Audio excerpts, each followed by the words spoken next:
لا تبديل لخلق الله ذلك الدين القيم ولكن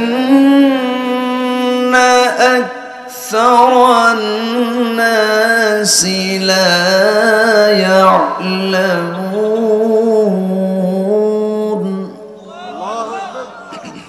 منيبين إليه واتقوه وأقيموا الصلاة ولا تكونوا من المشركين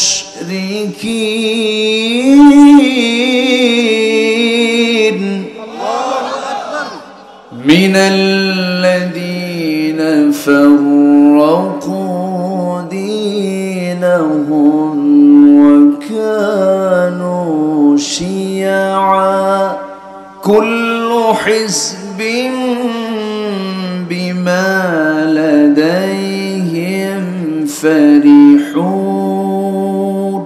الله أكبر بسم الله الرحمن الرحيم কোরআন যদি অ্যালাউ করে সেটা অ্যালাউ হয়ে যাবে কোরআন যদি ডিসঅ্যালাউ করে আমিও ডিসঅ্যালাউ করে ফেলবো তা আমি মানবো না কারণ কোরআন তো সমস্ত জ্ঞানের মূল উৎস এখান থেকে সমস্ত জ্ঞান চতুর্দিকে ছড়িয়ে পড়েছে বিজ্ঞান দিয়ে কোরআন যাচাই হবে না ভূগোল দিয়ে কোরআন যাচাই হবে না দুনিয়ার কোনো কিতাব দিয়ে কোরআন যাচাই হবে না কারণ দুনিয়ার সমস্ত তথ্যের মধ্যে ভুল থাকতে পারে কিন্তু কোরআন দিয়ে সব যাচাই হবে কারণ কোরআনের মধ্যে বিন্দু পরিমাণ কোনো ভুল পৃথিবীর কেউ ধরতে পারে না সূর্য যেমন নিখুঁত চন্দ্র যেমন নিখুঁত আকাশ যেমন নিখুঁত সাবআ সামাওয়াত যেমন নিখুঁত সাবআতু আবহুর যেমন নিখুঁত আমার মাথা থেকে পা পর্যন্ত সৃষ্টি যেমন নিখুঁত সেই মহান রব্বুল আলামিনের পক্ষ থেকে তো কোরআন এসেছে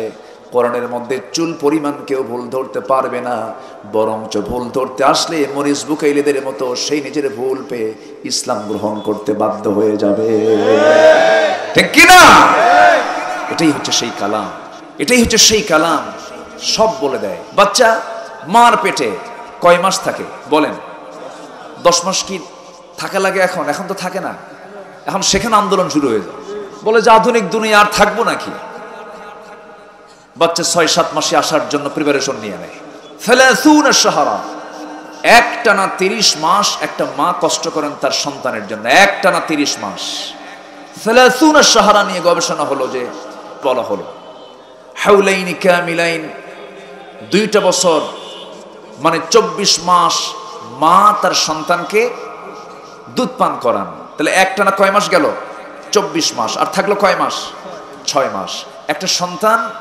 মার পেটে 6 মাসে পূর্ণাঙ্গ আকৃতি নিয়ে মার পেটে সে উপস্থিত হয়ে যায় বলি আলহামদুলিল্লাহ জোরে বলি আলহামদুলিল্লাহ কোরআন কি কোন ব্যক্তির দ্বারা রচিত হতে পারে না আসতে বলবেন না পারে মশা আল্লাহ তাআলা মশার উদাহরণ দিয়েছেন পিঁপড়ার উদাহরণ দিয়েছেন এরপরে মাকড়সার উদাহরণ দিয়েছেন হাতির উদাহরণ দিয়েছেন এগুলো এমনি এমনি দেননি তো মশা আল্লাহ তাআলা কেন মশার উদাহরণ দিলেন কাফের মুশরিকরা বলে মা দারাদাল্লাহু বিহাদা মাসালা কিন্তু মশা যে দিয়েছেন কেন উদাহরণ অবশ্যই এর যৌক্তিক দিক আছে না নাই আসতে বলবেন না আছে না নাই আছে মশা এক নাম্বার মশাটা এটা এমন একটা সৃষ্টি আল্লাহ তাআলা বান্দাকে কামড়ায় বান্দাকে কি কামড়ায় কিন্তু এই মশার উদাহরণটা আল্লাহ তাআলা কেন দিলেন কি জন্য দিলেন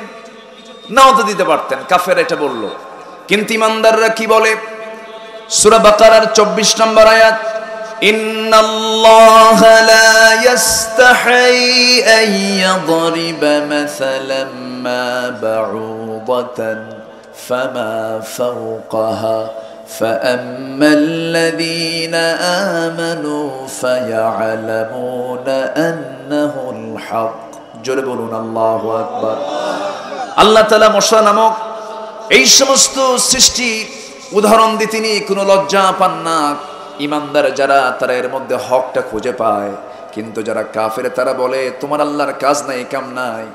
মশার উদাহরণ দেওয়ার কি দরকার? মশাটা কেমন? এই মশাটা কত শক্তিশালী প্রাণী। হয়তো আমরা মনে করি দুর্বল প্রাণী, কিন্তু দুর্বল প্রাণী এটা নয়। এই দুনিয়ার সবচাইতে একজন কুখ্যাত কাফের ছিল, যে ইব্রাহিম খলিলের মতো নবীকে আগুনে পুড়ে মারতে চেয়েছিল। সেই লোকটার নাম কি? তাকে মারছেন কি বাহিনী দিয়া? ন্যাংরা মশা দিয়া। দেখছেন তফসির সহ মুখস্থ সব মেরেছেন আল্লাহ তাআলা ন্যাংরা মশা দিয়া। এই মশাটা শক্তিশালী না আমরা শক্তিশালী? হ্যাঁ, আমরা মশারি টাঙ্গায় কারা? বলেন, মশারি কে টাঙ্গায়? মশারি আমরা টাঙ্গাই কেন? যদিও ছোট্ট প্রাণী, কিন্তু মশার কামড়, ডেঙ্গু যার হয়েছে সে তো বুঝে, মারাত্মক, মানুষ মরেও পর্যন্ত যায়। আবার এই মশা থেকে বাঁচার জন্য আমরা মশারি টাঙাই, রাতের বেলা ঘুমাতে যাই, যদি দুই একটা মশা যদি ভিতরে ঢুকিয়ে পড়ে, কানের কাছে ভন ভন করলে আর ঘুম হয় না। এই যে ভন ভন আওয়াজটা হয়, এটা কিন্তু তার কোনো মুখের কোনো কথা নয়, কোনো আওয়াজ নয়, এটা হচ্ছে পাখার আওয়াজ। বিজ্ঞান বলছে মশা তার পাখা প্রতি সেকেন্ডে নড়ায় হলো 500 থেকে 600 বার। 500 থেকে, পৃথিবীতে এরকম কোনো দ্রুতগামী কোনো যানবাহন আছে, কোনো মেশিন আছে? প্রতি সেকেন্ডে তার পাখা নড়াচ্ছে হলো 500 থেকে 600 বার। এই মশা মানুষকে কামড়ায়। কোন মশা কামড়ায়? মেডিকেল সায়েন্স এখন বলতেছে, বর্তমান সায়েন্স এখন বলছে স্ত্রী মশা মানুষকে কামড়ায়। আল্লাহ তাআলা সূরা বাকারার 24 নম্বর আয়াত আজ থেকে 1500 বছর আগে জানিয়ে দিলেন মশা স্ত্রী মশায় কামড়ায়। ইন্নাল্লাহা লা ইয়াস্তাহি আন ইয়াদরিবা মাসালাম মা বাউদাতান। বাউদাতান মুযাক্কার না মুয়ান্নাস? মুয়ান্নাস। আজকে সেই কোরআন নিয়ে কোন সিলেবাস প্রণয়ন হয় না। একটা ছেলে মাস্টার্স ডিগ্রি নিয়ে নেয়, একটা ছেলে চূড়ান্ত ডিগ্রি নিয়ে নেয়, ভাইবা পরীক্ষা, বিসিএস ভাইবাতে আমি তো মনে করি যারা মুসলমান তাদের সবার আগে শুনতে হবে তোর কোরআন তেলাওয়াতটা সহি আছে কিনা, আগে বল, ঠিক কিনা? কারণ নামাজের পূর্ব শর্ত কোরআনটা কি তেলাওয়াত করা, সহি করে তেলাওয়াত করা। কোরআন কোন ব্যক্তিকে লানত দেয়? কোরআনকে প্রশ্ন করুন, ও কোরআন তুমি কোন ব্যক্তিকে লানত দাও? রুব্বা কারিন লিল কোরআন ওয়াল কোরআন ইয়ালানুহু। কোরআন সেই বান্দাকে লানত দিয়ে দেয় যে কোরআনটাকে সহি করে তেলাওয়াত করে না। কোরআনটাকে সহি করে তেলাওয়াত করা সমস্ত মুসলমানের জন্য কি? জোরে বলেন, আরো জোরে বলেন। নামাজ ঠিক করতে গেলে আগে কি ঠিক করতে হবে? তেলাওয়াত ঠিক করতে হবে। আপনি মাস্টার্স ডিগ্রি নিলেন, আপনি বিসিএস ক্যাডার হলেন, আপনার কোরআন সহি তেলাওয়াত নাই, আপনি আল্লাহর তালিকায় টাটকা মূর্খ হয়ে বসে আছেন।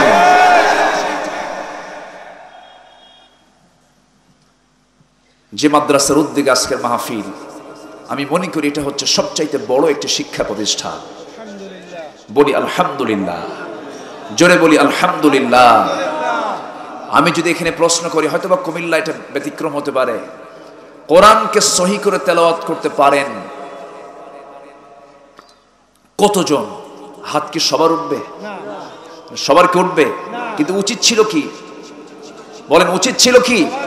নামাজ পড়া কি? সহি করে কোরআন তেলাওয়াত করাও কি ফরজ?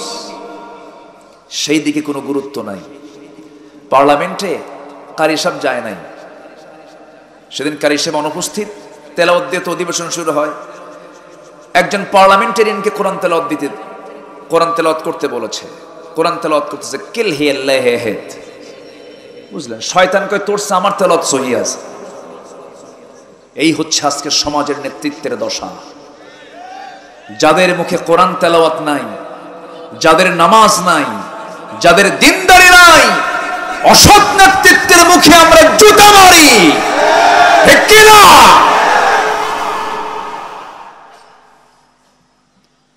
নেতৃত্ব তৈরি হবে নামাজ থেকে। কিসের থেকে বলেন? আসতে বলেন, কিসের থেকে তৈরি হবে? রাসূল যখন দুনিয়া থেকে বিদায় নেবেন ইঙ্গিত দিয়ে গেছেন আমার পরবর্তী খলিফা কে হবে। ইঙ্গিতটা ছিল কিসের ইবাদতে? নামাজে। কিসে ছিল বলেন? নামাজে। রাসূল বলেন, আয়েশা আমি মনে হয় জামাতে নামাজ পড়তে পারবো না, তুমি আমার প্রিয় সাহাবী আবু বকরকে বলো সেজন্য আমার মুসাল্লায় জন্য দাঁড়িয়ে আমার দায়িত্বটা পালন করো। কথা বোঝা গেল? কথা ক্লিয়ার? নেতৃত্ব আসবে কোন জায়গা থেকে বলেন তো? নামাজ থেকে। কিন্তু নেতা নামাজই পড়ে না, নেতা নামাজই পড়ে না। কষ্ট পাচ্ছেন নাকি আপনারা? আমি কিন্তু দরদ দিয়ে কথা বলছি, আমি কাউকে ইঙ্গিত দিয়ে, আমি কাউকে উস্কানি করে কোনো কথা আমি বলতে চাই, আমি দরদ দিয়ে বলছি প্লিজ একটু বোঝার চেষ্টা করুন।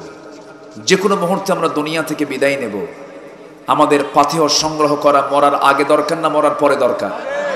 আগে দরকার। এজন্য আমরা দাঁড়িয়ে যাব কার পথে? আসতে বলবেন কার পথে? আল্লাহর পথে।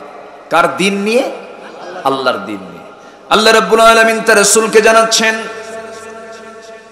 সূরা রুম 30 নম্বর আয়াতে বলছেন ফাকিম ওয়াজহাকা লিদ-দীনি হানিফান ফিতরাতাল্লাহিল্লাতী ফাতারান-নাস আলাইহা লা তাবদীলা লিখালকিল্লাহ যালিকাদ-দীনুল কাইয়্যিম ওয়ালাকিন্না আকসারান-নাসি লা ইয়ালামুন। জোরে বলুন আল্লাহু আকবার। হে রাসূল অথবা আপনি কি করবেন? আপনার চেহারাকে আল্লাহর দ্বীনের জন্য একনিষ্ঠ হয়ে আপনার চেহারাটা নিয়ে আল্লাহর দ্বীনের জন্য আপনি দাঁড়িয়ে যাবেন। আমরা দাঁড়িয়ে যাব আল্লাহর দ্বীন ছাড়া না, আল্লাহর দ্বীন নিয়া। আল্লাহর দ্বীনের নাম কি বলেন? আরো জোরে বলেন, আরো জোরে বলেন। আল্লাহর দ্বীন ইসলাম ছাড়া আরো দ্বীন দুনিয়াতে আছে না নাই? ওগুলো হক না বাতিল? হক না বাতিল? তাদেরও সংগ্রাম আছে না নাই? তাদেরও চেষ্টা আছে না নাই? তারাও চেষ্টা করে, তারাও সংগ্রাম করে। আল্লাহ বলছেন আল্লাযীনা আমানু ইউকাতিলুনা ফি সাবিলিল্লাহ ওয়াল্লাযীনা কাফারু ইউকাতিলুনা ফি সাবিলিত তাগুত। ঈমানদার যারা তারা সংগ্রাম করে আল্লাহর পথে, আর কাফির যারা তারা সংগ্রাম করে তাগুতের পথে। হয়তো বলবেন হুজুর কাফিরদের কাজ হলো তাগুতের কাজ করা, কিন্তু মুসলিম নামদারিও কিছু কাফের আছে না নাই? আসতে বলবেন না আছে না নাই? কাফের কিন্তু কোনো গোষ্ঠীর নাম নয়, কাফের কিন্তু কোনো সম্প্রদায়ের নাম নয়। মুসলিম নামধারী অনেক কাফের আছে না নাই? আছে। মুসলিম নামধারী কাফেরও আছে। নামের আগে মোহাম্মদ, শেষে ইসলাম। মোহাম্মদ মুজাহিদুল ইসলাম। নিজের নাম, বাবার নাম শহীদুল ইসলাম, দাদার নাম শরীফুল ইসলাম। 3 পুরুষ ইসলাম। ওর মধ্যে কিসের ইসলাম বাদ আছে?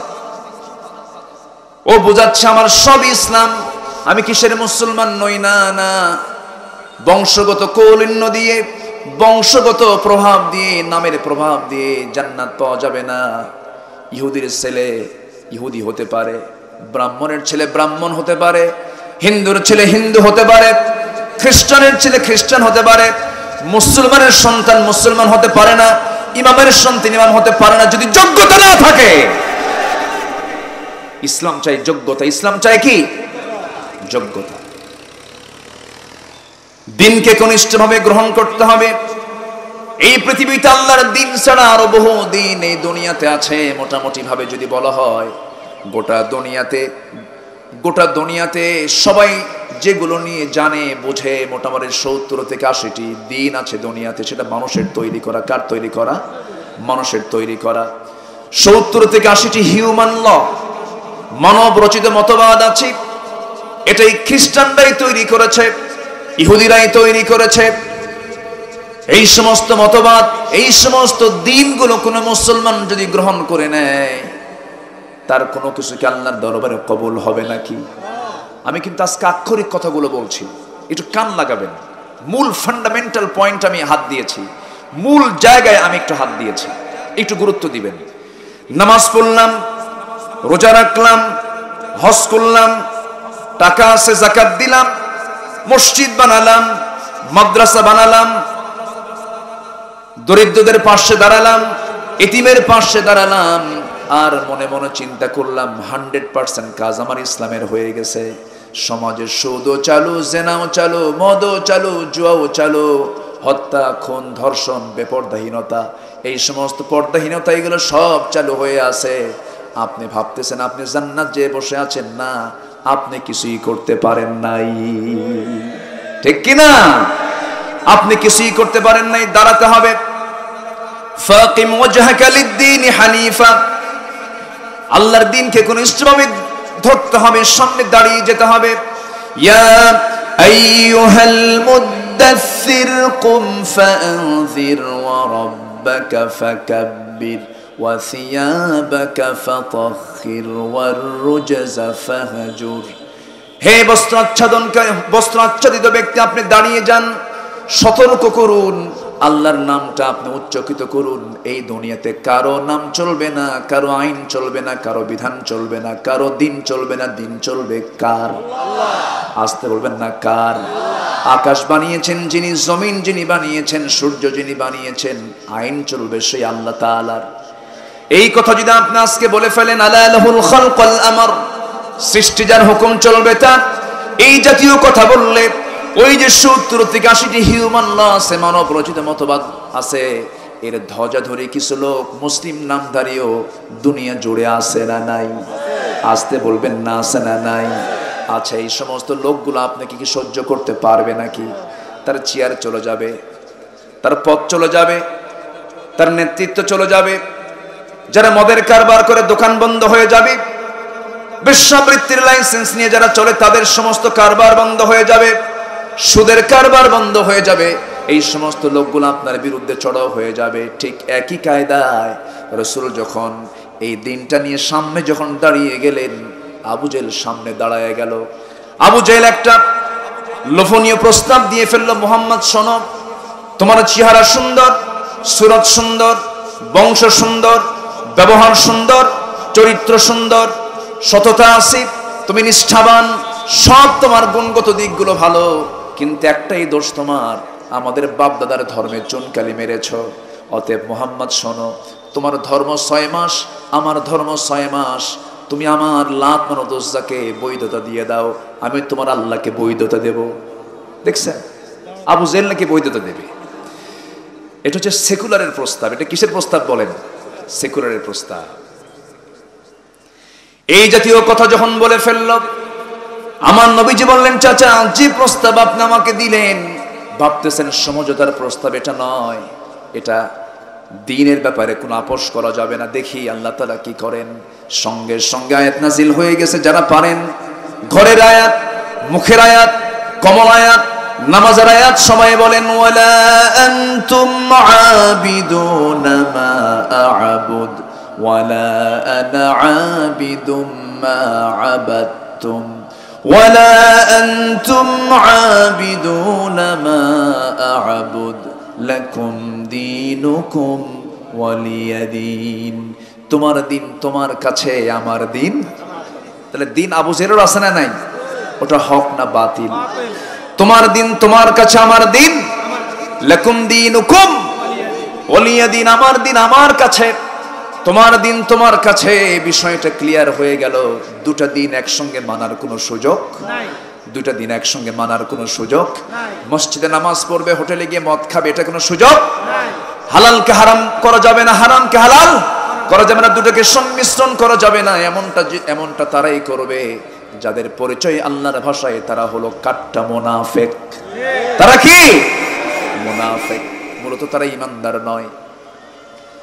আমার বন্ধুগণ, আমার দেশে এমনও পরিবার গড়ে উঠেছে, স্বামীটা হলো মুসলমান, বউটা হলো হিন্দু।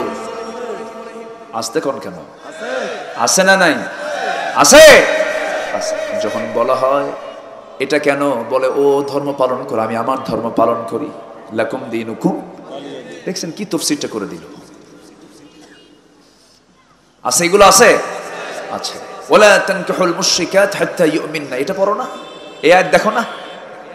মুমিনা নারী ছাড়া কোনো মুশরিকা নারীকে বিয়ে করলে বিয়ে হবে না। বিয়ের পূর্ব শর্ত হলো উভয়কে কি হতে হবে? কি হতে হবে? মুসলিম মুসলিমা, মুসলিম মুসলিমা হতে হবে, তালিতে বিয়ে হবে, এটা শর্ত। বিয়ে হবে শর্ত এক নাম্বার কি? উভয়কে কি হতে হবে? মুসলিমা হতে হবে, মুসলিম হতে হবে। তাহলে এমন করে সুযোগ ইসলাম মানার নাই। ইসলাম মানতে গেলে এমন করে ইসলাম মানা যাবে না, আংশিক মানা যাবে না, আংশিক গ্রহণ করা যাবে না। ইসলামকে কমপ্লিট মানতে হবে, কারণ আল্লাহ তাআলা ইসলাম তো আংশিক দেন না, ইসলামটা পরিপূর্ণ দিয়েছেন। এই জন্য রসুলকে এই কথা যখন বলা হলো, রসুল তো দাঁড়িয়ে গেছেন। নবুয়ত পাওয়ার পর থেকে তিনি আন্দোলন চালিয়ে যাচ্ছেন। 13 বছর মক্কায় দাওয়াত দিতে গিয়ে মার খেতে খেতে পিঠের চামড়া চলে গেছে, সাহাবে কেরামের জীবন চলে গেছে, ইয়াসার পরিবার চলে গেছে। সুমাইয়াকে মারতে মারতে রক্তাক্ত করে ফেলে দিয়া বর্ষার আঘাতে বুকটা ঝাঁঝরা করে দিয়েছে। সুমাইয়ার বুকের রক্ত জমিনে ঝরে পড়েছে। দুনিয়া থেকে বিদায় হয়ে প্রমাণ করে বুঝিয়েছেন, ও দুনিয়ার মানুষরা, শেষ নিঃশ্বাস পর্যন্ত আল্লাহর দ্বীনকে নিয়ে আমি দাঁড়িয়েছিলাম। ফাকিম ওয়াজহাকা লিদ-দীনি হানিফা, আমি কাবু হই নাই, আমি আমার ঈমান শূন্যতা নিয়ে আমি হেরে যাই নাই, আমি ঈমান নিয়ে দাঁড়িয়েছিলাম, দ্বীন নিয়ে দাঁড়িয়েছিলাম। সাইয়েদনা বেলালকে ধরা হলো। আমার নবীজি মক্কার মাটিতে, তার পাওয়ার নাই, ক্ষমতা নাই, সমস্ত প্রশাসন আবু জেহেলের হাতে, নবীজি কিচ্ছু করতে পারছেন না। আমার নবীজির সবচেয়ে প্রিয় সাহাবীর অন্যতম একজন ছিলেন কালো মানুষ। পৃথিবীতে 3 কালো ফেমাস মানুষ, পৃথিবীতে 3 কালো ফেমাস। একটা কালো হচ্ছেন বেলাল, আরেকটা কালো হচ্ছেন লোকমান। আল্লাহু আকবার বলেন। আর কালোকে লোকমান ছিলেন কালো মানুষ, কিন্তু কালো হলে হবে কি, সম্মানটা এত বেশি দিয়েছেন, কোরআনের মতো কিতাবে আল্লাহ তাআলা তার নামটা লিখে দিয়েছে। আরেকজন হচ্ছেন বেলাল, যেখানে ইমাম সেখানেই মুয়াজ্জিন। রাসূল তাকে এত সম্মান দিলেন, এত মর্যাদা দিলেন, এত সম্মানে তাকে ভূষিত করলেন। আমার নবীজি আরবের কোন সাহাবীকে তিনি মুয়াজ্জিন বানাতে পারতেন। আরব না, তিনি অনারব, বাইরের মানুষ, তিনি ইসলাম কবুল করেছেন। বাপ গোলাম, ছেলেও গোলাম, গোলাম জাদা গোলাম, গোলাম জাদা গোলাম, বাপ গোলাম, ছেলেও গোলাম। এই হাবশী বেলাল ইসলাম যখন কবুল করেছেন, আবু বকর কি বলে, আবু জেহেল এই দৃশ্য দেখে হেয় প্রতিপন্ন করে তাদের গ্রুপের লোকদেরকে বলতেছে, দেখো মুহাম্মাদের বাহিনীগুলো দেখো, বেলাল একটা কালো মানুষ, খাব্বাব একটা কামার মানুষ, এই সমস্ত লোকগুলো নিয়ে মুহাম্মদ নাকি বিশ্ব বিজয়ের স্বপ্ন দেখে। আর আল্লাহ তাআলা বলছেন, ও কাফের দলের লোকেরা, আমি বেলালকে এমন সম্মান দিয়ে দিয়েছি, ইসলামের প্রথম মুয়াজ্জিনের তালিকায় 1 নাম্বার তালিকায় রেখেছে আমার বেলালের নাম। যেরকম সুবহানাল্লাহ। ইসলাম কবুল করেছেন তিনি। রিপোর্ট হয়ে গেল, আবু জেহেল বলে ফেলল, উমাইয়া শুনলাম বেলাল নাকি ইসলাম কবুল করেছে। আচ্ছা ঠিক আছে, রিপোর্ট নিচ্ছি আমি। বাড়িতে গিয়ে বলছে, বেলাল শুনলাম তুই নাকি মুহাম্মাদের হাতে বায়াত নিয়েছিস, কালিমা নাকি গ্রহণ করেছিস, দিন নাকি গ্রহণ করেছিস। এবার তিনি মুস্কি হাসি মেরে বলছেন, আমার মনিব উমাইয়া, আপনি আমাকে এমন করে প্রশ্ন করেন কেন? আমিও তো আপনাকে ভালোবাসি, আপনার পরকালকে ভালো চাই, আমিও তো ইসলাম কবুল করেছি, আমিও আপনাকে কালিমার দাওয়াত দিচ্ছি। একটু জোরে বলুন সুবহানাল্লাহ, আর একটু জোরে বলুন সুবহানাল্লাহ। বুকে কোনো ভয় আছে নাকি? ফাকিম ওয়াজহাকা লিদ-দীনি হানিফা, মক্কি সূরা, এটা মক্কি সূরা। আমার ভাইয়েরা, সাইয়েদনা বেলাল এই কথা যখন বলে ফেললেন, উমাইয়া তার মাথা, তার পায়ের রক্ত যেন মাথায় উঠে গেল। প্রচন্ড ক্ষেপে গিয়ে, রেগে গিয়ে লাফ মেরে তার বুকের উপরে বসে মারতে মারতে রক্তাক্ত করে ফেলে দিয়া, রশি দিয়া গলায় বেঁধে টেনে হেঁচড়ে পশুর মতো নিয়ে তপ্ত বালুর উপরে তাকে চিৎ করে শুয়ে রাখলো। বুকের উপরে পাথর চাপা দিল, রক্তগুলো গড়ে গড়ে পড়ে, রক্তাক্ত করে ফেলতেছে, হাত কাটতেছে, পা কেটে ফেলছে। এমন সময় বলছে, বেলাল এখনো সময় আছে, এখনো সময় আছে, তুই কি করবি বল। বেলাল মুখ থেকে কথা তেমন বের হয় না, ক্লান্ত হয়ে গেছেন, অসুস্থ হয়ে গেছেন। মুখ থেকে একটা আওয়াজ বারবার বের হচ্ছে, সূরা ইখলাস, কুল হুয়াল্লাহু আহাদ আল্লাহুস সামাদ লাম ইয়ালিদ ওয়া লাম ইউলাদ ওয়া লাম ইয়াকুল লাহু কুফুয়ান আহাদ। এই আয়াত যখন তিনি বারবার পড়ছিলেন, উমাইয়া করল কি, তার বাম হাতটা মুখের মধ্যে ঢুকায়া দিয়া টান মেরে তার জিহ্বাটা বাম হাত দিয়ে বের করে বাবলা গাছের কাটা জিহ্বার মধ্যে ঢুকায়া দিয়েছে। ফিঙ্কি দিয়ে রক্ত বের হয়ে গেছে। বলছে, বেলাল রে, জিহ্বা অচল করে দিয়েছে, জিকির করবি কেমনে তোর আল্লাহর? এবার বেলাল আস্তে করে নখ উঁচু করে দিয়ে বলতেছে, উমাইয়া রে, জিকির আমার বন্ধ করার জন্য জিহ্বা অচল করেছ ঠিক, কিন্তু আমি আমার আল্লাহর নাম আমার কলিজার মধ্যে, আমার দিলের মধ্যে আমি অঙ্কন করে নিয়েছি। জোরে বলি সুবহানাল্লাহ, আরো জোরে বলি সুবহানাল্লাহ। তাদের দিলটা কত জিন্দা ছিল, তাদের ঈমানটা কত মজবুত ছিল, চিন্তা করে দেখুন। নবীজির কানে রিপোর্ট চলে আসলো, রিমান্ডা নিয়েছে বেলালকে, মেরে ফেলবে যে কোনো মুহূর্তে। নবীজির কাছে কিছুক্ষণ পর পর নিউজ চলে আসে, আমার নবীজি বলছেন, আমার আবু বকর, তোমার তো আল্লাহ তাআলা সম্পদ দিয়েছেন, দেখো তো আমার বেলালকে মুক্ত করে আনা যায় নাকি? আমার বেলালকে মুক্ত করে আনলে আমি তোমাকে ওয়াদা দিচ্ছি, আল্লাহ তোমাকে সুন্দর জান্নাতের মেহমান বানাইয়া নেবেন। যাও বেলালকে মুক্ত করে আনো। সাইয়েদনা বেলালকে মুক্ত করে আনার জন্য তিনি চলে গেলেন। উমাইয়ার সামনে গিয়া স্বর্ণ মুদ্রা দেখায়া দিলেন, ও উমাইয়া, তোর কত স্বর্ণ মুদ্রা লাগবে? যা চাবি তাই নেই, আমি জান্নাত পেতে চাই। স্বর্ণ মুদ্রা মুখের মধ্যে ফেলে দিয়া, মুখে নিক্ষেপ করে দিয়া, বেলালকে কোনো মতো মরা মানুষ মরে যাবেন এমন মুহূর্ত থেকে তার কাছ থেকে উঠায়া নিয়ে আসলেন, নবীর সামনে দাঁড় করায় রেখেছেন। মাথা থেকে পা পর্যন্ত রাসূল দেখতেছেন, আর বলছেন, বেলাল রে, তোর এই জখমের চিহ্ন, তোর এই দেহ থেকে যে রক্ত ঝরেছে, দেখতে পাবি অচিরেই এই জমিনে আল্লাহর দ্বীন কায়েম হয়ে গেছে। বেলালের এই ত্যাগ, খাব্বাবের ত্যাগ, খাব্বাবকে কি পরিমাণ মেরেছে। পঞ্চম ইসলাম গ্রহণকারী ব্যক্তি খাব্বাব ইবনুল আরাত রাদিয়াল্লাহু তাআলা একজন কামান, লোহা পিটায়া জীবিকা নির্বাহ করতেন। ওই লোকেরা করলো কি, কুরাইশরা করলো কি, ওই লোহা গরম করার জায়গা থেকে অঙ্গারগুলো তুলে নিয়ে সামনে সাজায় রেখেছে। বলা হলো, খাব্বাব, তুই তো অঙ্গার দিয়া লোহাগুলো গরম করিস, আজকে তোর পিঠটা ঝাঁঝরা করবো অঙ্গার দিয়া। খাব্বাব বলছেন, জাহান্নামের আগুনের চাইতে বড় ভয়ঙ্কর আমার কোনো সমস্যা নাই। দুটা হাত দুটা পা বেঁধে দিয়া জ্বলন্ত অঙ্গারের উপরে তাকে শুয়ে রাখলো। অঙ্গারগুলো দিয়ে তার পিঠের চর্বিগুলো গলে গলে পিঠের মধ্যে অঙ্গারগুলো ঢুকে যায়, নিভে যাচ্ছে অঙ্গার, আগুনগুলো নিভে যাচ্ছে, তার পিঠটা ঝাঁঝরা হয়ে যাচ্ছে, গর্ত হয়ে যাচ্ছে। কিন্তু একটা বারের জন্য মুখ থেকে আওয়াজ না করে আল্লাহর জিকির তিনি করেছেন। জোরে বলি সুবহানাল্লাহ। সাইয়েদনা ওমর ফারুক একদিন তার শাসনামলে খাব্বাবের পিঠের উপরে হাত দিচ্ছিলেন। পিঠের উপরে হাত দিতে নিয়ে তার নখটা ঢুকে গেছে, গোটা নখ, সাত আঙ্গুলে গোটা নখ তার পিঠের মধ্যে ঢুকে গেছে, গর্তের মধ্যে ঢুকে গেছে। ওমর ফারুক বলছেন, খাব্বাব, তোমার পিঠটা এমন এরকম অসমান কেন? খাব্বাব কেঁদে ফেলে বলছেন, ইসলাম গ্রহণ করেছি, আমার পিঠটা তারা ফুটো করে দিয়েছে। আমার ভাইয়েরা, এত ত্যাগ, এত নির্যাতন তারা সহ্য করেছেন। ফাকিম ওয়াজহাকা লিদ-দীনি হানিফা, আল্লাহর দ্বীন নিয়ে তারা অবিচল ছিলেন, দাঁড়িয়েছিলেন। তারা কখনো পরাজিত হওয়ার কোনো লক্ষণ দেখান নাই। আমার নবীজি 13 বছর মার খেলেন, নিজেও মার খেলেন, সাহাবীরাও মার খেলেন। ইয়াসার পরিবারকে শেষ করে দেওয়া হলো, সুমাইয়াকে শেষ করে দেওয়া হলো। আমার নবীজি শুধু এতটুকুই বললেন, সাবরান আলা ইয়াসার, সাবরান আলা ইয়াসার, ফাইন্না মাওইদাকুমুল জান্নাহ। ধৈর্য ধরো, ধৈর্য ধরো, ইয়াসার পরিবার, তোমাদের জন্য জান্নাতের ওয়াদা হয়ে গেছে। আমার নবীজি 13টা বছর ধরে গোপনে গোপনে, আড়ালে আড়ালে, পাহাড়ি গুহায় গুহায়, তায়েফে গিয়ে বিভিন্ন জায়গায় গিয়ে কালিমার আওয়াজগুলো ছড়িয়ে দিলেন। কিন্তু 13 বছর তিনি মার খেলেন। মার খেয়ে শেষ পর্যন্ত টিকতে পারলেন না। আমার নবীর মতো সত্যবাদী, আমার নবীর মতো আমানতদার, আমার নবীর মতো মহা আমানতদার মানুষ পৃথিবীতে আর কোনোদিন আসবেও না, আসার সম্ভাবনা। আল আমিন, as-সাদিক উপাধি কিন্তু এই কাফের মুশরিকরাই দিয়েছিল। আমার নবীজির মুখটা ছিল হাসি ভরা, কিন্তু সেই রাসূল শেষ পর্যন্ত তার নিজের ঘরে থাকতে পারলেন না। কেন? নাগরিকত্ব কেন বাতিল হলো? কেন রাষ্ট্রদ্রোহিতার মামলা হলো? কেন তাকে পাগল বলা হলো? কেন তাকে কবি বলা হলো? কেন তাকে জাদুঘর বলা হলো? কেন তাকে উম্মাদ বলা হলো? কেন তাকে লেসকাটা বলা হলো? এই সমস্ত এতগুলো অপবাদ দেওয়ার মূল কারণ কিন্তু একটাই ছিল, সেটা হলো এই দুনিয়াতে কারো দিন চলবে না, দিন চলবে একমাত্র আল্লাহ তাআলা।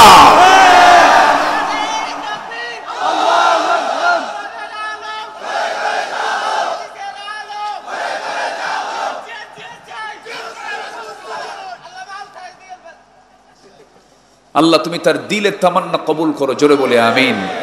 আরো জোরে আল্লাহুম্মা আমিন। কষ্ট পাচ্ছেন? আলোচনা চালাই, জোরে বলি ইনশাআল্লাহ।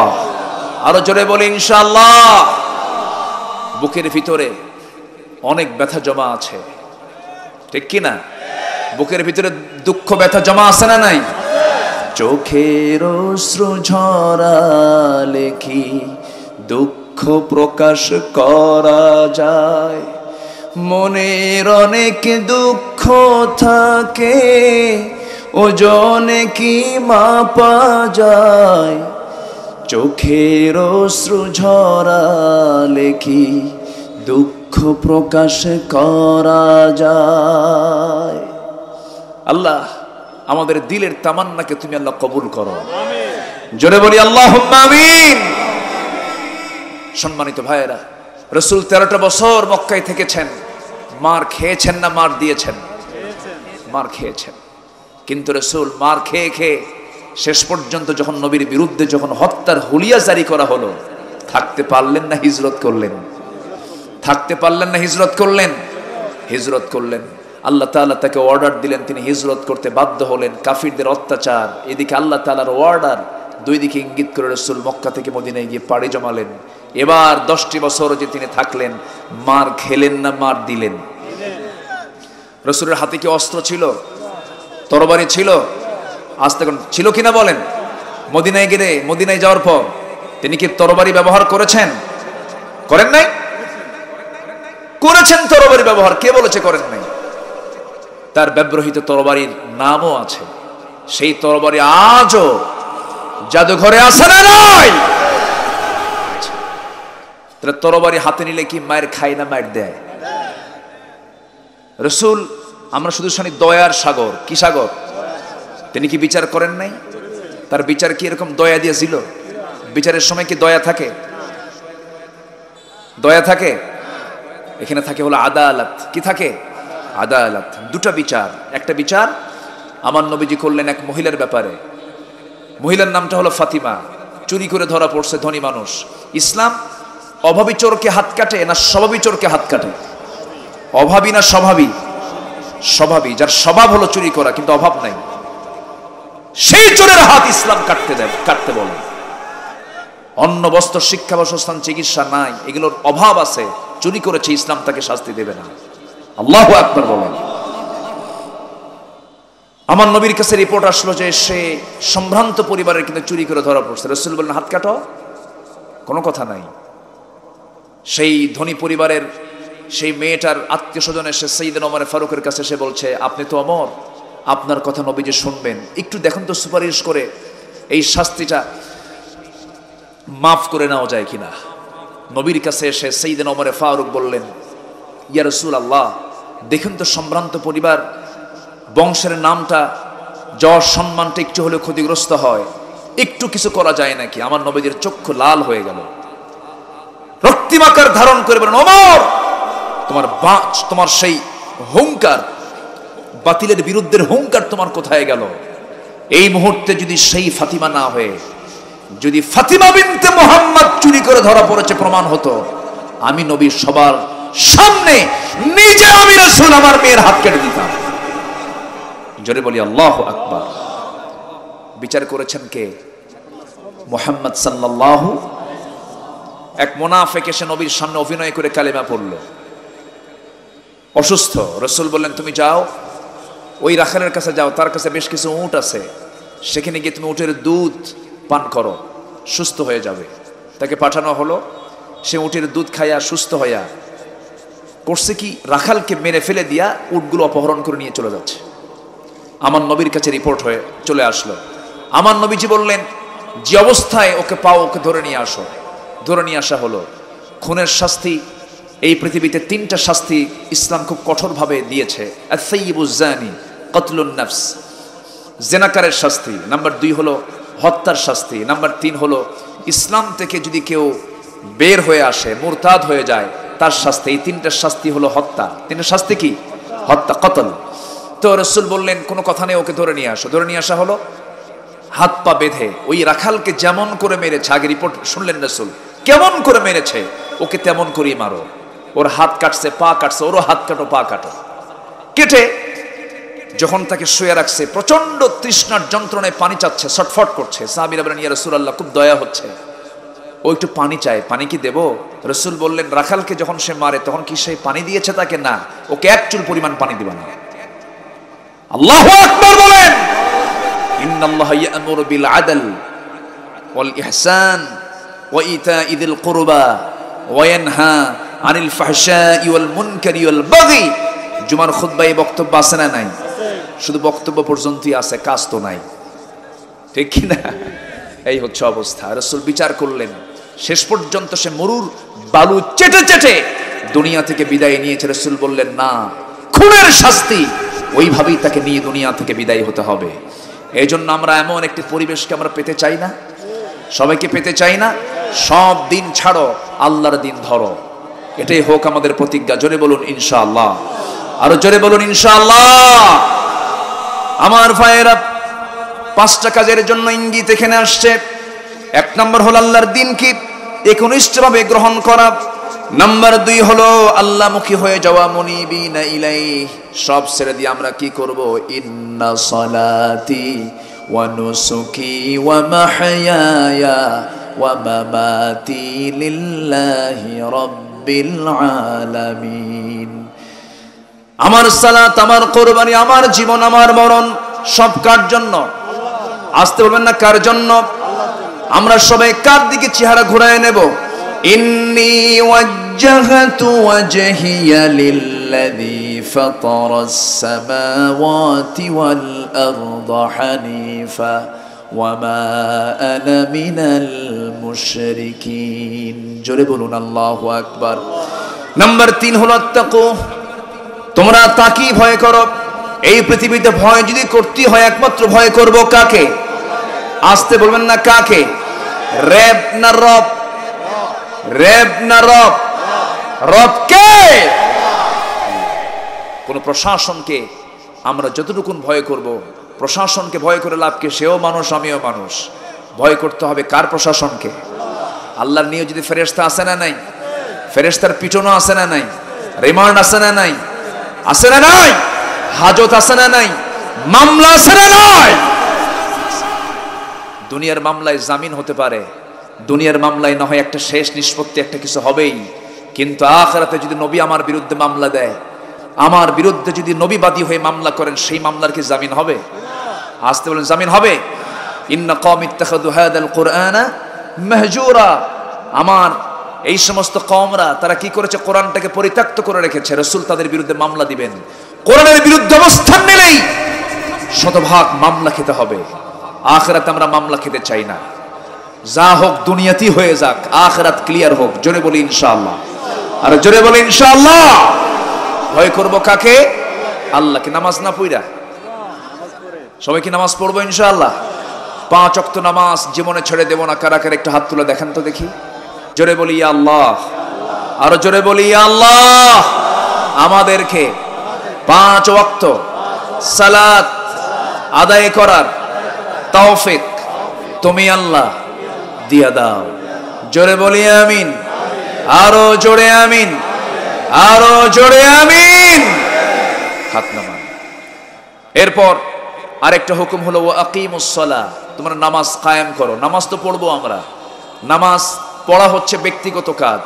নামাজ আদায়, ফাসাল্লি লিরাব্বিকা ওয়ানহার।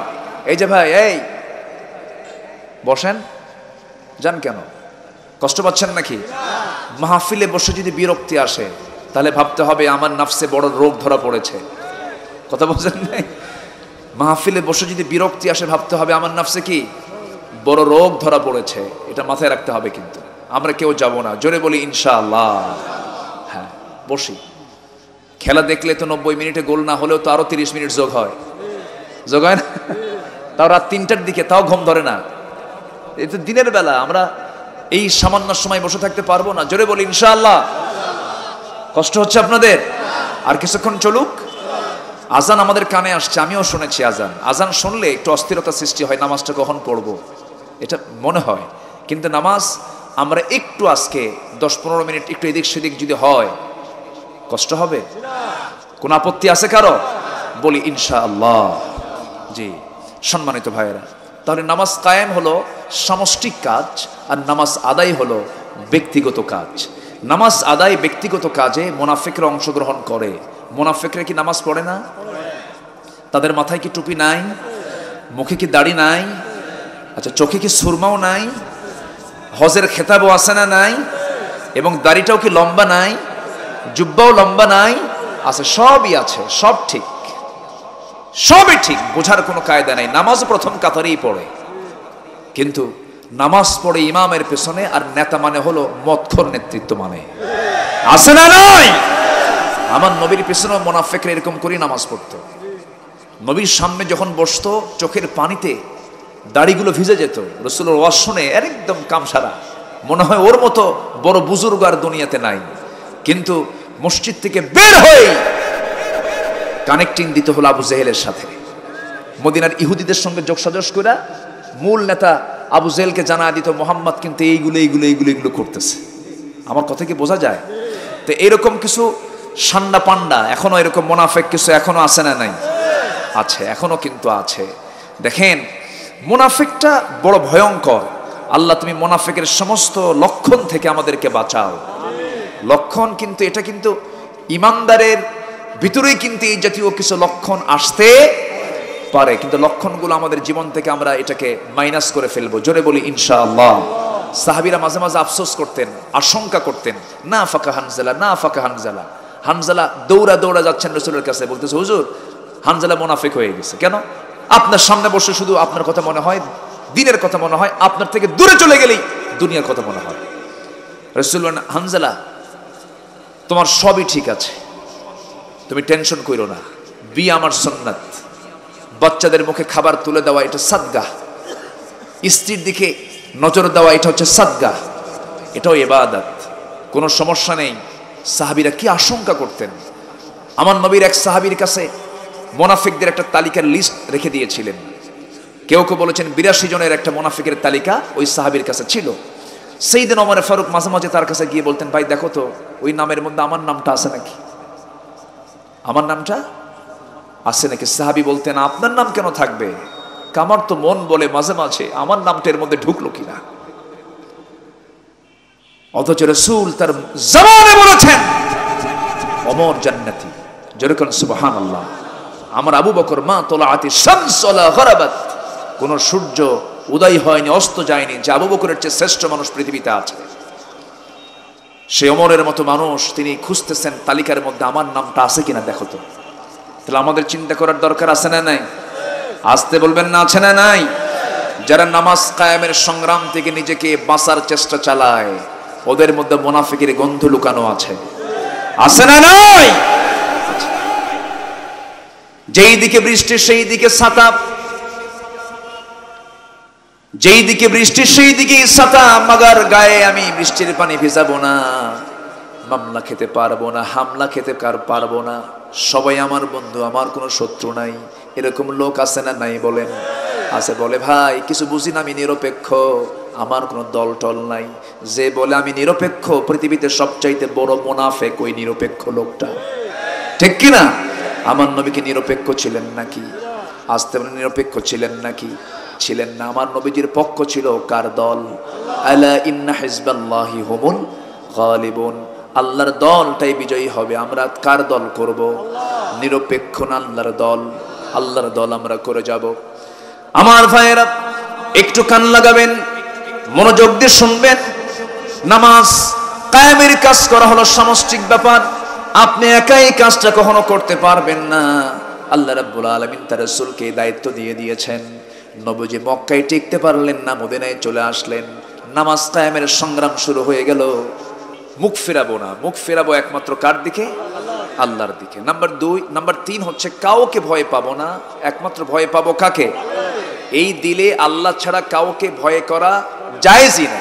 এই দিলে কারো নাম, কারো ভয় যদি দিলে স্থাপন হয়ে যায় আল্লাহ ছাড়া, এটা কি ইমানদারের কাজ হবে না মুশরিকের কাজ হবে? আচ্ছা, নাম্বার 4 হলো নামাজ তো পড়বই। নামাজ যদি সমাজে চালু হয়ে যায়, নামাজ যদি কায়েম হয়ে যায়, তাহলে সেই সমাজে সুদ থাকবে না, মদ থাকবে না, জেনা থাকবে না, জুয়া থাকবে না। জুয়া বোঝেন তো? ও যে মোনাজাতে বসে যায়, মোনাজাতে বসে না, এই জাতীয় কাজগুলো থাকবে না। সমাজ থেকে এগুলো সব মূলোৎপাটন হয়ে যাবে। নামাজ, ইন্নাস সালাতা তানহা আনিল ফাহশাই ওয়াল মুনকার। কিন্তু নামাজ কোন নামাজ? যে নামাজটা সমাজে চালু হয়ে গেছে। আল্লাহু আকবার বলেন। নামাজ সমাজে চালু করতে হবে। এই জন্য আমাকে একা কাজ করলে হবে না, অবশ্যই ওয়ালতাকুম মিনকুম উম্মাতুন ইয়াদউনা ইলাল খায়র ওয়া ইয়া'মুরুনা বিল মা'রুফ ওয়া ইয়ানহাউনা আনিল মুনকার। অবশ্যই আমাদেরকে একটা সমষ্টিগত জায়গায় যেতে হবে, যেখান থেকে সৎ কাজের আদেশ আসবে, অসৎ কাজের বাধা আসবে। একা থাকার কোনো সুযোগ নেই। একা থাকলেই সেই জায়গায় শয়তানের আক্রমণ আছে না নাই? আচ্ছা, একা থাকা যাবে না। সম্মানিত ভাইয়েরা, এরপর আল্লাহ তাআলা একটা কড়া কথা বলেছেন, সেটা হলো ওয়ালা তাকুনু মিনাল মুশরিকিন। তোমরা মুশরিকদের অন্তর্ভুক্ত হবে না। শিরক আছে না নাই? এখানে আল্লাহ তাআলা দ্বীন নিয়ে কথা বলি, শেষে আবার ফিনিশিং দিলেন, মুশরিকদের অন্তর্ভুক্ত হবে না। আল্লাহর দ্বীন ছাড়া অন্য কোনো দ্বীনকে মেনে নেওয়াই হলো সবচেয়ে বড় শিরকের কাজ। আল্লাহর দ্বীন ছাড়া আরো দ্বীন আছে না নাই? ওই দিন মানলে কিসের কাজ হবে? শিরকের কাজ হয়ে যাবে। সম্মানিত ভাইয়েরা, আমার নবীজি সে মক্কা থেকে মদিনায় গিয়ে একটি গোষ্ঠী তৈরি করলেন, একটি টিম তৈরি করলেন। বদর চলে এলো, উহুদ চলে এলো, খন্দক চলে এলো, দাঁত ভাঙতে হলো, কোমর ভেঙ্গে গেল খন্দকের পরীক্ষা খনন করতে গিয়ে। ইসলাম শুধু দোয়ার মধ্য দিয়ে আসবে না, ইসলাম শুধু মায়া দয়া দিয়ে আসবে না। আমার নবীজির মুখ থেকে যদি দাঁত ভাঙতে হয়, আমার নবীর কোমর যদি খন্দকের পরীক্ষা খনন করতে করতে হারাতে হয়, সেই কোমর ভাঙ্গার মধ্য দিয়েই, দাঁত ভাঙ্গার মধ্য দিয়েই আল্লাহর জমিনে দিন কায়েম হয়েছে। যদি দিন কায়েমের জন্য যদি নবীজির মুখের রক্ত লাগে, মুখের দাঁত ঝরাতে হয়, কোমর হারাতে হয়, সেই দিন কায়েমের জন্য কি আমরা পারবো না আমাদের সর্বস্ব ত্যাগ করতে? সবাইকে জানমাল কোরবান দিতে পারবো কি আমরা? পারবো কি আমরা? একটু সিংহের মতো, নরসদ্দুলের মতো হাত উঁচু করে দেখেন মুসলমান।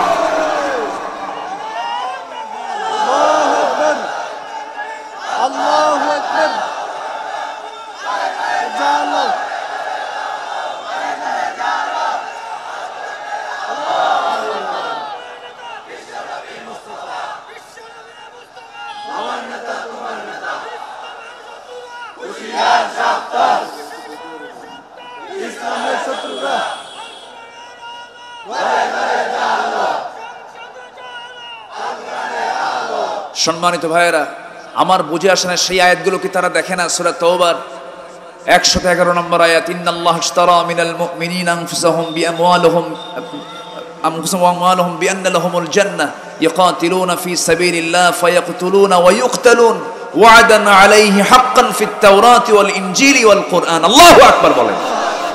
আল্লাহ জান এবং মাল নেবেন, এরপরে আমাকে জান্নাত দিবেন। কার কথা? আসতে বলবেন না, কার কথা? আল্লাহর কথা। জান্নাত এমনি এমনি পাওয়া যাবে না। এক সাহাবীর একটি ইতিহাস আমাকে খুব খুব ভাবিয়ে তোলে। মদিনা এবং মক্কার মাঝামাঝি এরিয়ার তিনি নাগরিক ছিলেন। ইসলাম কবুল করেছেন। ইসলাম কবুল করাকে অপরাধ মনে করে বাপ মারা গেছে আগেই চাচা তার দায়িত্ব গ্রহণ করে ধীরে ধীরে বড় করেছিলেন। সম্পত্তি তার নামে কিছু লিখে দিয়েছিল। সেই চাচা বলল, ভাতিজা, শুনলাম তুমি নাকি ইসলাম কবুল করেছো, দিন গ্রহণ করেছো। আব্দুল্লাহ তার নাম। সে আব্দুল্লাহ বলতেছে, হ্যাঁ, আমি আপনাকে কালিমার দাওয়াত দিচ্ছি, আপনিও কালিমা পড়ে মুসলমান হন। আল্লাহু আকবার বলেন। চাচা খেপে গিয়ে রেগে গিয়ে থাপ্পড় মেরে জমিনে ফেলে দিয়ে বলে, তোর সমস্ত সম্পত্তি আমি তোর থেকে কেড়ে নেব। কেড়ে নিতে হবে না চাচা, আমি তো দিনটা গ্রহণ করেছি জান্নাত নেওয়ার জন্য। আমি তোমাকে এমনি আপোষই দিয়ে দিলাম, নিয়ে নাও। আমার সম্পদ দরকার নেই, আমার মাল দরকার নেই, আমার ঈমান দরকার। সুবহানাল্লাহ বলে। চাচার রাগ আরো বেড়ে গেছে। ঘরের মধ্যে তুলে নিয়া পিটাতে পিটাতে রক্তাক্ত করে ফেলে দিয়া শেষ পর্যন্ত জোর করে তার পরনের লুঙ্গিটাও খুলে নিয়েছে, জামাটাও খুলে নিয়া উলঙ্গ করে ঘর থেকে বের করে দিয়েছে। মার সামনে গিয়ে বলে, মা, আমার দিকে তাকায়ও না, আমার পরনের লুঙ্গিটাও নাই। সব নিয়ে নিয়েছে ওরা। আমি আর থাকলাম না মা, মক্কা মদিনায় বছরে 2টা মাস শীতকাল হয়, শীত সেখানে থাকে, প্রচন্ড শীতের সময়। সেই সময় ছোট্ট একটা চাদর, ছোট্ট একটা কাপড় দিয়ে সতরটা ঢেকে হেঁটে হেঁটে চলে গেছে মদিনায়। নবীর হুজরাখানার সামনে গিয়ে রাসূল দরজায় কড়া নাড়ছেন, ইয়া রাসূলুল্লাহ দরজাটা খুলবেন নাকি? দরজা খোলা হলো। নবীজি সাহাবীর চেহারার দিকে তাকায় দেখেন কোনো কাপড় চোপড় নাই, কিচ্ছু না বলে ভিতরে ঢুকলেন। ভিতরে ঢুকে 2টা জুব্বা, আমার নবীর ব্যবহৃত জুব্বা। এমন নসিব কয়জনের থাকে রে ভাই? 2টা ব্যবহৃত জুব্বাটা হাতের মধ্যে নিয়ে বাইরে এসে বলছে, সাহাবী আমি তোমার নাম জানি না, তবে আমি তোমাকে এই জুব্বা 2টা দিয়ে দিলাম। জুব্বা হাতে নিয়ে তিনি দাঁড়ায় আছেন। এবার রাসূল বলছেন, সাহাবী কি হয়েছে তোমার বলো? হুজুর ইসলাম কবুল করেছে এই জন্য আমাকে বাড়ি থেকে বের করে দিয়েছে, মাল সামান সব নিয়ে, এমনকি লুঙ্গি পর্যন্ত খুলে নিয়েছে। রাসূল বললেন, তোমার চাচা তোমাকে বস্ত্রহীন করে দিয়েছে, আর নবী তোমাকে বস্ত্রওয়ালা, তোমাকে কাপড় দিয়ে তোমাকে ঢেকে দিয়ে দিল। যেরকম সুবহানাল্লাহ। এবার বলছেন, ও সাহাবী আব্দুল্লাহ তুমি কি চাও? হুজুর আপনি আমার জন্য একটু দোয়া করুন। রাসূল তার জন্য দোয়া করছেন, আল্লাহ আমার আব্দুল্লাহর জন্য, আব্দুল্লাহর জানমাল কাফেরদের জন্য তুমি আল্লাহ হারাম করে দাও। এই কথা শোনার সঙ্গে সঙ্গে আব্দুল্লাহ বলছেন, ইয়া রাসূলুল্লাহ আপনি আমার জন্য এমনটা দোয়া করলেন, মানে আমি শহীদ হতে পারবো না, আপনি এমন দোয়া করলেন কেন? রাসূল বলছেন, ওয়া ইম্মা তাআলা ফিরাশিহি, ও আব্দুল্লাহ তোর মরণ যদি বিছনায় হয় তুই শহীদ হবি। যেরকম সুবহানাল্লাহ। যা তুই চলে যা এখান থেকে। আমার নবীজি তাকে পাঠায়া দিলেন, আহলে সুফফার সদস্য হয়ে গেলেন, সেই জায়গায় থাকেন। নতুন ইসলাম কবুল করেছেন। কোরআন শরীফ যখন তেলাওয়াত করেন চিৎকার মেরে মেরে কোরআন পড়েন আর চোখের পানি ফেলে ফেলে কান্দেন হাওমাও করে। সাহাবীদের ডিস্টার্ব হয়। নবীর কাছে এসে বলছেন, হুজুর নতুন একজন আসছে, ইসলাম কবুল করেছে, তার চেঁচামেচি, তার চিৎকার মেরে আওয়াজের তেলাওয়াত আমাদেরকে কষ্ট হয়, আমাদের পীড়া দেয়, আপনি একটু বলে দিন। রাসূল বলছেন, ও সাহাবীরা তোমরা আব্দুল্লাহর ব্যাপারে আমাকে কিছু বলো না, আব্দুল্লাহকে জোরে জোরে কোরআন তেলাওয়াত করতে দাও, কারণ আব্দুল্লাহর দ্বীন গ্রহণ করতে বড় কষ্ট হয়েছে, অনেক কষ্ট করেছে আমার আব্দুল্লাহ। এই আব্দুল্লাহ রাসূলকে পেয়ে সব তিনি হারিয়ে ফেলেছেন, কোন আফসোস ছিল না তার। হাস্যোজ্জ্বল চেহারা নিয়ে বাকি জীবন থেকেছেন। কোন এক যুদ্ধের ময়দানে যুদ্ধ শেষ করে ফেরার পথে এই আব্দুল্লাহ অসুস্থ হয়ে পড়লেন। আমার নবীজির কানে সংবাদ চলে এলো। রাসূল বলছেন, সাহাবীরা ওকে ভালো করে সেবা করো, আমার প্রিয় সাহাবী, ভালো করে সেবা করো। 3টা দিন পর সংবাদ আসলো, হুজুর আব্দুল্লাহ নাই, মারা গেছে। আব্দুল্লাহ দুনিয়া থেকে বিদায় নিয়েছে। আমার নবীজি বলছেন, গোসলটা করাও, কাফনের কাপড়টা পরাও, জানাজা আমি কাউকে দিয়ে পড়াবো না, ওই আব্দুল্লাহর জানাজার দায়িত্ব আমি রাসূল নিজের কাঁধে নিয়ে নিলাম। রাসূল নিজে জানাজা পড়ালেন। বললেন, দেখো তো কবরটা কোথায় খনন করেছো? হুজুর ওই জায়গায় 2 পাহাড়ের চিপায়। রাসূল বলেন, আমাকে তোমরা সাথে নিয়ে যাও। রাসূল সাথে চলে গেলেন। বলেন, এই কবরে আমি কাউকে নামতে দেব না, আমি আমার আব্দুল্লাহকে নিজের হাতে কবরে নামাবো। আমার নবীজি নিজে কবরে নামলেন। একজন মুজাহিদের কি দাম, একমত দ্বীনের সংগ্রাম করলে তার কি সম্মান, কি দাম রাসূল বুঝিয়ে দিয়েছেন। আমার নবীজি কবরে নামলেন। কবরে নেমে হাত 2টা গায়ে দিয়া বলছেন, আবু বকর আমার ডানে আসো, ওমর আমার বামে আসো। পৃথিবীর সেরা 3 জন মানুষ ওই সাহাবীর কবরে নেমেছেন তাকে শায়িত করার জন্য। আবু বকরের মতো মানুষ, ওমরের মতো মানুষ, বিশ্ব নবীর মতো মানুষ লাশটা নিয়ে কবরে শোয়া দিলেন। কবরে শোয়া দিয়া আমার নবীজি বুকের উপরে হাতটা রেখে আকাশের দিকে তাকিয়ে বলছে, আসমানের মালিক আল্লাহ, আমার আব্দুল্লাহর উপরে এই মুহূর্ত পর্যন্ত, এখন পর্যন্ত, এই মুহূর্ত পর্যন্ত আমি সন্তুষ্ট আছি। আব্দুল্লাহর সমস্ত কিছুকে তুমি আল্লাহ মাফ করে দাও।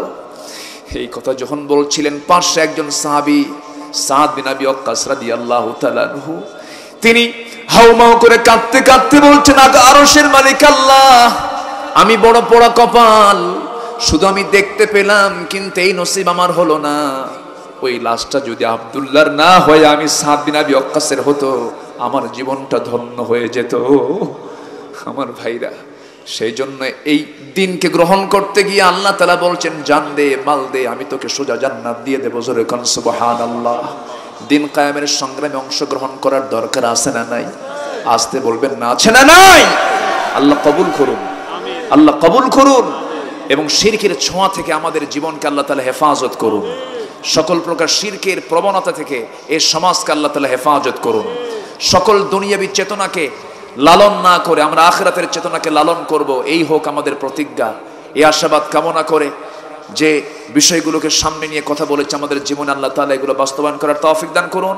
এলাকার মাদেরকে আয়েশার মতো, খাদিজার মতো, সুমাইয়ার মতো কবুল করুন। সলিড পর্দা, সূরা হুজরাত, সূরা নূরে যে আল্লাহ তাআলা পর্দার বিধান দিয়েছেন সেই পর্দা করার তৌফিক সবাইকে দান করুন।